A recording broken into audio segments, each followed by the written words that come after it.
தமிழ்நாடு சுபிட்சமாக இருக்கும்.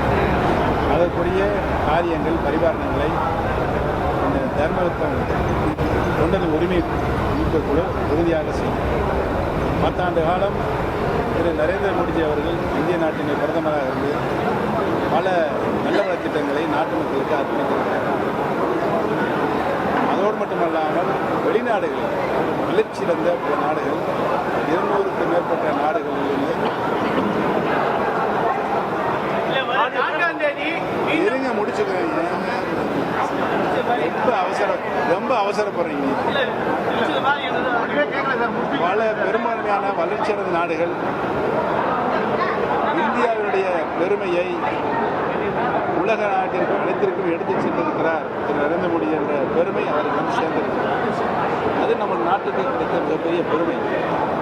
ஆக எங்களுடைய முடிவானது மீண்டும் 3ஆம் முறையாக இந்த நரேந்திர மோடி அவர்கள் நாட்டுடைய பிரதமராக வர வேண்டும் என்ற நிலைப்பாடு எடுத்திருக்கிறோம்.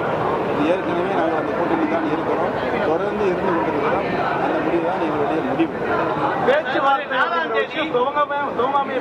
நீங்க பாத்தீங்களா பேச்சுவார்த்தை நான் பேசிக்கிறேன்.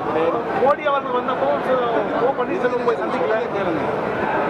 தமிழ்நாட்டிற்கு சென்னைக்கு வந்தாலும் சரி, மதுரைக்கு வந்தாலும் சரி, நான் வரவேற்பதற்கு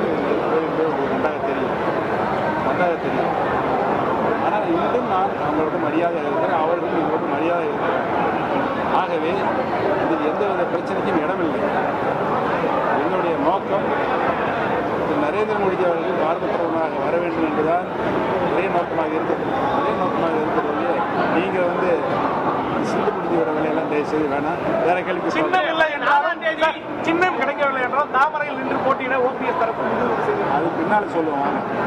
வேற இந்த 4ஆம் தேதி மீண்டும் இந்திய பிரதமர் சென்னைக்கு வராங்க. அந்த கூட்டத்தில் பங்கேற்பீங்களா? அதெல்லாம் பின்னால சொல்லுவோம். வாங்க அடுத்த சார் 4ஆம் தேதின்றது இன்னும் 3 நாள் தான் சார். இல்லைங்க, இன்னும் 1ஆம் தேதியே பிறக்கல. அப்புறம் எப்படி 3 நாள் ஆகும்?